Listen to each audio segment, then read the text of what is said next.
Welcome everybody to Eco Physiotherapy Presents Health, Wellness, and Lifestyle. My name is Madeline Golick and I'm a pelvic health physiotherapist here at Eco Physiotherapy. And before I introduce my wonderful guest, I just want to let everybody know that this video, although it is running on Facebook Live, this is a pre-recorded video. Both Dr. Emily Lipinski and myself, we will be live in the chat so that we can answer any of your questions that you might have in real time via the chat box. But the video itself is pre-recorded. At the end of the video, we'll provide you with contact details as well of how you can reach us. If you are joining this Facebook Live, please say hello and let us know where you're listening from. We'd love to know where our listeners are, and of course, it gives us a chance to, say hello to everybody via chat as well. Okay, so I'm going to introduce our guest. So our guest today is Dr. Emily Lipinski, naturopathic doctor. She works here at Eco Physiotherapy, and I'm just going to kind of let you know a little bit more about her. So, Dr. Emily Lipinski graduated from the Canadian College of Naturopathic Medicine in Toronto, and she's a member of the Ontario Association of Naturopathic Doctors. She completed her Bachelor of Science at the Dalhousie University in Nova Scotia and completed her thesis on midbrain and bladder control. She also continued with some research for neuroscience for the International Collaboration of Repair Discoveries at the University of British Columbia in Vancouver. And Dr. Emily is absolutely fascinated with the application of naturopathic medicine in health and wellness. So not only is it just naturopathic treatment options, but also working with conventional Western medicine as well. She has a passion for men's and women's health, including things like premenstrual syndrome, menopause, low vitality, optimal thyroid health, and anti-aging.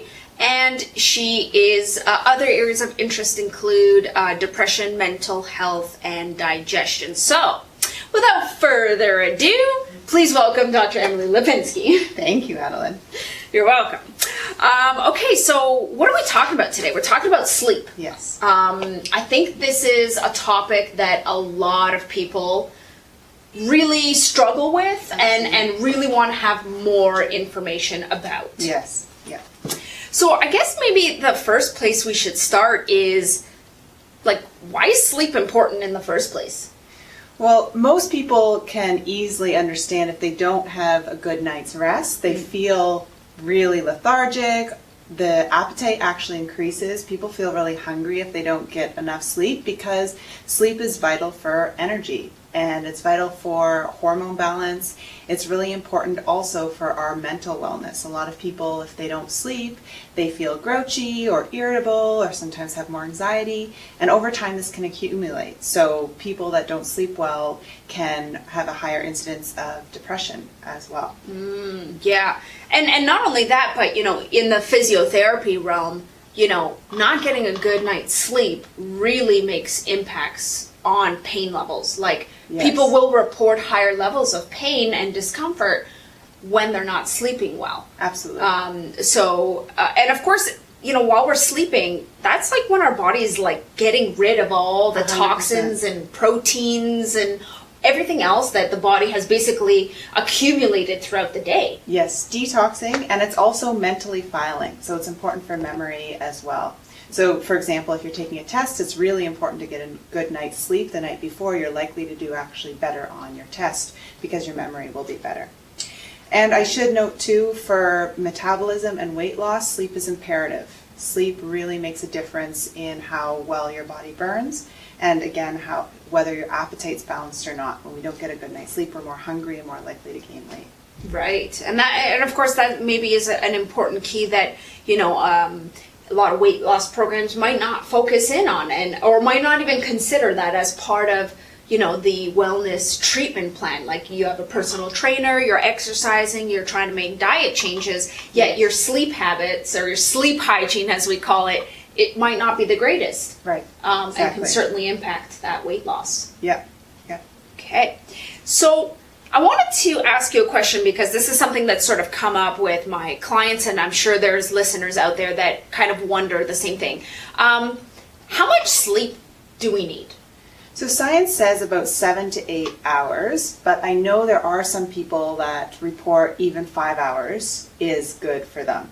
And there is some research showing that there's a few people, it's more likely that you are going to fit into that 7 to 8 hours of sleep if you're a middle-aged adult. But there's some people that do okay on 5 hours or 6 hours of sleep. And there's some people on the other side of that too. They actually need more sleep, maybe 9 to 10 hours. We know that teenagers and young adults absolutely need more sleep than the 7 to 8 hours.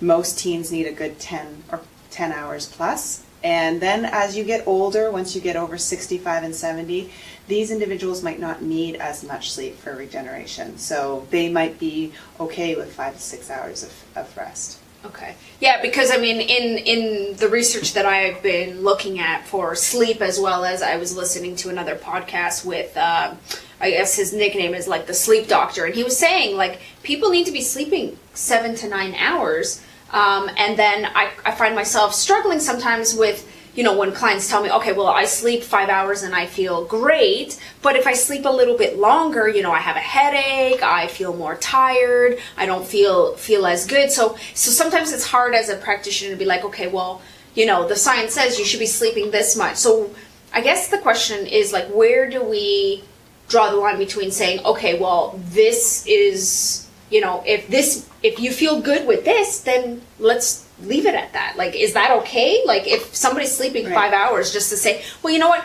If you're feeling great with the 5 hours, yes, great. But what if they, they're coming because they have pain, let's say. They're having a pain issue or some other issue. Might it still be could it still impact people's health? And sure, absolutely. And I think we've talked about this before too, that when people get less sleep, their pain can increase. So even though they might report that, oh, I feel fine on 5 hours of sleep, it might be a good idea to have a trial to see if they can sleep a little bit longer and if that might decrease their pain scores. And also, sometimes it's looking at the whole picture and treating the person as an individual. Yeah. So that 7 to 8 hours sleep is optimal for health, but it's also optimal for weight loss. So if someone's, for a middle-aged adult, so BMI and hours of sleep is kind of a curve. So the association is linear in a teenager. Okay. So if the teen gets a lot of sleep, their BMI is likely to be very low. Once we get into a middle-aged adult, it starts to curve up, and there seems to be that sweet spot of 7 to 8 hours for optimal BMI. And then the association isn't as strong as we get over 65. But if someone's coming in for weight loss, they report 5 hours of sleep is okay for them. We need to have a discussion around, well, the science says that if you get a little bit more rest, your metabolism might go up, your hunger signals might readjust, and you might be able to have better weight loss with a little bit more sleep. So what you're saying is that maybe it might be good to run a trial of like trying to increase sleep. But what about, if they're saying, well, I feel more tired or I'm having these other symptoms because now I'm sleeping longer. Like, could it be also that they're experiencing these secondary symptoms of sleeping more because their body's just not accustomed to that and there's like a transition zone, I wonder? Perhaps. I've never thought of that. But I mean, again, it's with the individual, right? Yeah. So I probably just have to trial and error and see maybe even smaller increments in sleep. Sometimes changing lifestyle, it's easy to do baby steps. So maybe if you typically sleep 5 hours, instead of all of a sudden going to 7 hours, maybe 5 hours and 20 minutes is actually going to make a bit of a difference, and maybe, slowly increase that over time and see what happens. So you're saying that it's still a consideration that we should still say, okay, well, we should look at it from an overall perspective along with the symptoms. Okay, that's great. So maybe talking about that is, or maybe a good transition now would be, what are some good sleep hygiene tips, right? So we're saying, okay, well, we want to improve your sleeping. We want to increase it by 20, 30 minutes, an hour. Like, what are some ways that people at home can try to improve their sleep? Sure. So this is all around sleep hygiene. So the things we do to optimize sleep. And one of the first things is not eating 2 to 3 hours before bed. When we eat, it can increase our metabolism and our digestion starts going. So it's not really optimal to then go and have a good night's sleep. A lot of people feel like they're actually a little bit hot if they eat close to bedtime. And when I mean eat, I mean a big meal. If someone wants to have half an apple or a little, night bedtime snack, like a few pieces of cheese and crackers, that's not a big deal. We're talking about having dinner and then trying to hit the hay right away. That's not ideal. Right. The next thing would probably be making sure that there's no bright lights in the room. Even little clock radio lights can interfere with sleep. And not looking at screens before bed, about 2 hours before bed. And screens would be TV, computer, and smartphones. I know in this day and age, that's a really big, that is a really, really big challenge for people to put the phones and the tablets away. I mean, same thing with TV, like not sitting down to watch a favorite TV show. I mean, how does one even begin to deal with that? Well, it's because the lights from the TV or the computer or the smartphones have this blue light. The LED have blue light, and the blue light can actually suppress melatonin for 2 to 3 hours. And maybe we'll talk about melatonin in a few minutes. Yeah. But it really interferes with how deep a sleep you can get. There are a few things you can do. Some people wear sunglasses, which is a little bit strange at night, watching TV with a pair of sunglasses, but apparently it does help. Another option is there's a few different apps that you can install on your smartphone or your computer. So if you are streaming your video or your show from your computer, it can actually block the blue light. There's a few different apps. If you Google them, you can find the variety of them. Yeah, actually, you can also purchase like a screen to put on the phone. But speaking of this, I have an iPhone, so the latest update has now allowed me to program screen light, and so after 10 p.m., my screen's actually more yellow. Exactly. So it's blocking the blue light. It's blocking the blue light. So if for people out there, I don't know if Android has this option, but certainly the latest upgrades on the iPhone have included that. Yes. So that you can change the coloring for nighttime. And this is only going to get more important, or the research is just starting to come out about how this blue light can interfere with our sleep. But because it's suppression of melatonin, it may also increase the likelihood of other diseases like cancer. So it's something that we definitely should be aware of, about how much screen time we have before bed. And even if it's not interfering with your sleep, it still may be changing your circadian rhythm, or how strongly your melatonin is being released in your brain. Because we have to remember, before the invention of electricity, which wasn't even that long ago, really, in the grand scheme of things, we, after dinner, as humans, would have lights like candlelight, which is very dim and relaxing. Yeah. We'd be doing relaxing activities. Maybe we'd be talking with our family. We definitely wouldn't be going to the gym under fluorescent lights at 9 p.m. and running around. Right. We wouldn't be, watching these kind of violent shows on TV, or even the news, which isn't, happy-go-lucky stuff all the time. Right. It would be kind of a calm relaxation time, and then we'd have our sleep. But that's changed so much now. And I don't think, that it definitely has some health repercussions. So just something to kind of be aware of. And as you were saying, we need to look at it from like the whole individual perspective, right? Yes. And I think partially, one has to take an inventory of what is their nighttime rituals like, and just see, even writing out like what do I do before nighttime, and then say, okay, well, what can I change and make those small baby steps that might help to improve my sleep. Absolutely. Habits. Yes, yeah, for sure. So another good sleep hygiene tip is kind of what you're saying. think about what you're doing before bed, and maybe even a small change like stretching before bed, or choosing another relaxation technique. Some people like to have a bath before bed, put on some relaxing music. It doesn't have to be a full-blown meditation or yoga session. It can be a few deep breaths.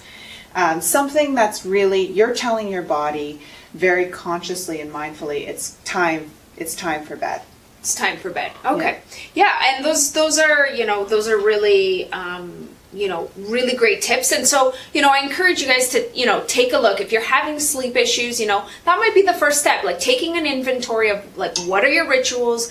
What is your screen time like? Like what is stimulating for you at nighttime, and what might you be able to do that's a bit more relaxing? But above and beyond that, there might be some other issues of why sleep is a problem that might require a bit more medicalized attention. Yeah. So one of the things that I wanted to state is that unless you have a brain tumor in a very specific part of the brain, your sleep is not broken. Like, meaning that you can do something about it. Like, aside from there being some brain damage or a tumor in that area, anybody can improve their sleep. It's just a matter of figuring out and implementing the right things. Yes. So I think maybe this is a good time to, talk about melatonin. Yes. So melatonin is a hormone released by the pineal gland, so the midbrain, and melatonin is released when naturally in the world when the sun starts to set and when the darkness starts to come out. Our retina, so part of our eye, starts to see the darkness, and slowly pulses of melatonin start to be increased. And again, with this, what we call in medicine or in research, this light at night, artificial light at night, or colloquially known as light pollution, this is interfering with our melatonin secretion. And we've seen in studies, specifically with breast cancer patients, some of these individuals may not have as much melatonin. Or we can say we've seen studies where in women that do night shift work, nurses and other night shift workers do have a higher incidence of breast cancer because of the reduction in exposure to melatonin because they're working these nights. Right. So some people do choose to supplement with melatonin, which is an over-the-counter supplementation. I always say it's always best to talk to your doctor or your healthcare provider before supplementing with melatonin. Melatonin does have some side effects. If you are predisposed to depression, if you take it at high levels, it may increase depression. A really big one is it could interfere with the birth control pill effectiveness. So that would be important to know. Yes. Yeah. And it can cause headaches and really vivid dreams. So melatonin is generally thought of to be safe, but it's always good to double check. It might be interfering with some medication you're taking, so better to check before trying to use it yourself. Absolutely. And guys, of course, anything we're talking about in this video, is not meant to, take over any medical advice you've received from a healthcare provider. This is for information and entertainment purposes. Yes. So as Emily was saying, really, before you start taking any supplements or anything like that, please consult the appropriate healthcare provider. And just remember also, melatonin is a hormone. You don't necessarily go to the grocery store aisle to pick up estrogen or testosterone pills and just start taking them. Really, I think it's important that, when you're introducing something, as Emily said, it could be interfering with something else or it can be causing other symptoms. So it's really best to have somebody guide you, somebody to coach you to the appropriate measures and how long you should be taking melatonin. And not only that, but the dose of melatonin. I was, as I mentioned, when I was listening to that sleep podcast, he was saying people are taking 10 times the amount of melatonin they should. Absolutely. And as you were saying, that could interfere with, birth control. That can interfere and increase depression. I mean, you're the expert. The family doctors are experts on this. Really, consult before you take something. That's right. Yeah. Absolutely. So, Any other supplements that, or natural things that, may be helpful that people might want to come and, see somebody like a naturopath for? Yes, yeah. So there's a bunch of herbs that have been used historically to help with sleep and help with insomnia, not only help allow you to get to sleep, and that's where melatonin really shines. Melatonin is often used to help promote sleep and have the patient get to sleep more easily. Melatonin sometimes isn't great at keeping the patient asleep, but there's some other herbs that have been used that can do that. Some of these are valerian, passion flower, chamomile, and also kava kava. Oh, if you go to any health food store, or even most of the grocery stores often have Sleepy Time tea sold by a bunch of different brands, and Sleepy Time teas will have very, very small amounts of many of these herbs that are generally used historically to help promote sleep, more restful sleep.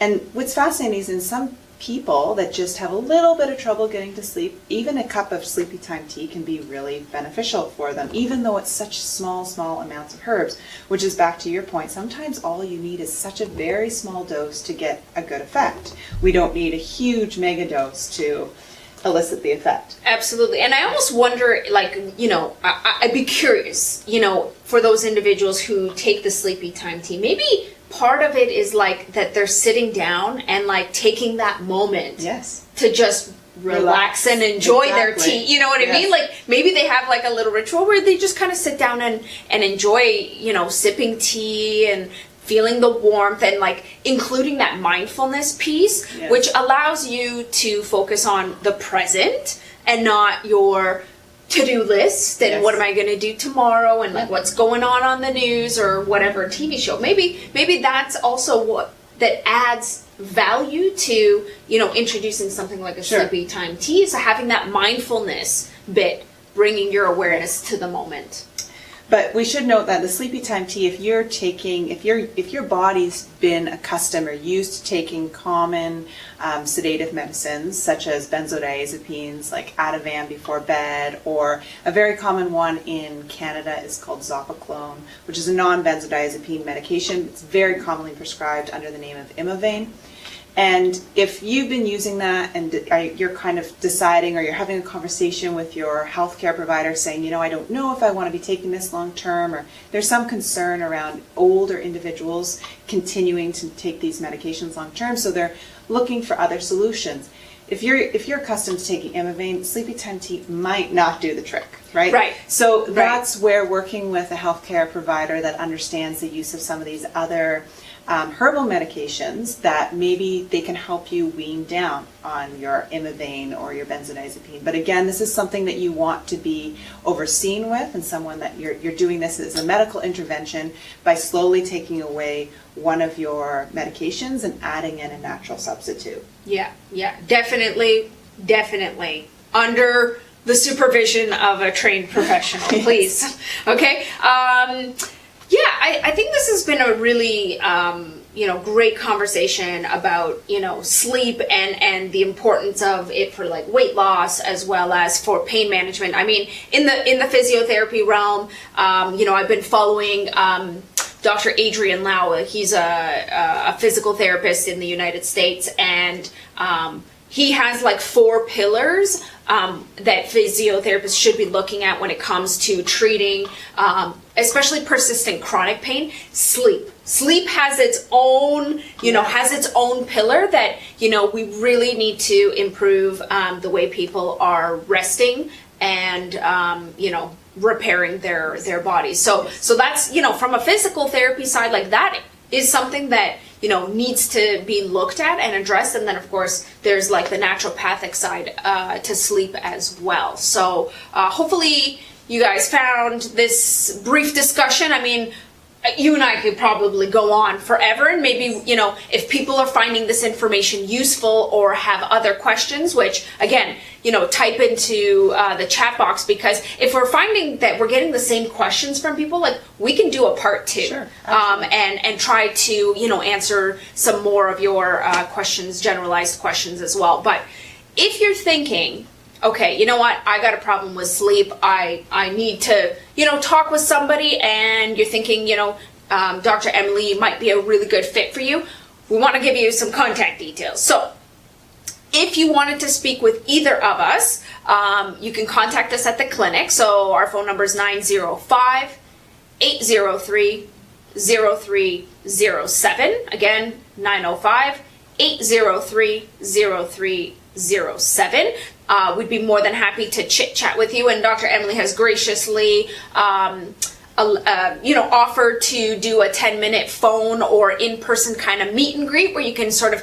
chit chat a little bit about, your specific situation and see if that might be, a good fit. So if you are interested, give us a call in the clinic. We can set up a time where you could do a meet and greet with Emily, or if you have any other questions, we'd be more than happy to answer. And again, we'll also answer questions on the Facebook Live feed, either during or even after. Somebody will be, monitoring the discussion. So if something comes up, we'll try to get back to you as, humanly possible without us being on the screen till late hours of the night. So you may have to give us a little time to respond, but we will respond back to you. And I should say with the meet and greet, it's just kind of like you getting to know a little bit about how I practice. Unfortunately, until you become my patient, I can't actually give you specific medical advice, but it's just kind of an opportunity for us to see if you would feel it would be a good professional medical relationship. Absolutely. Yes. All right, so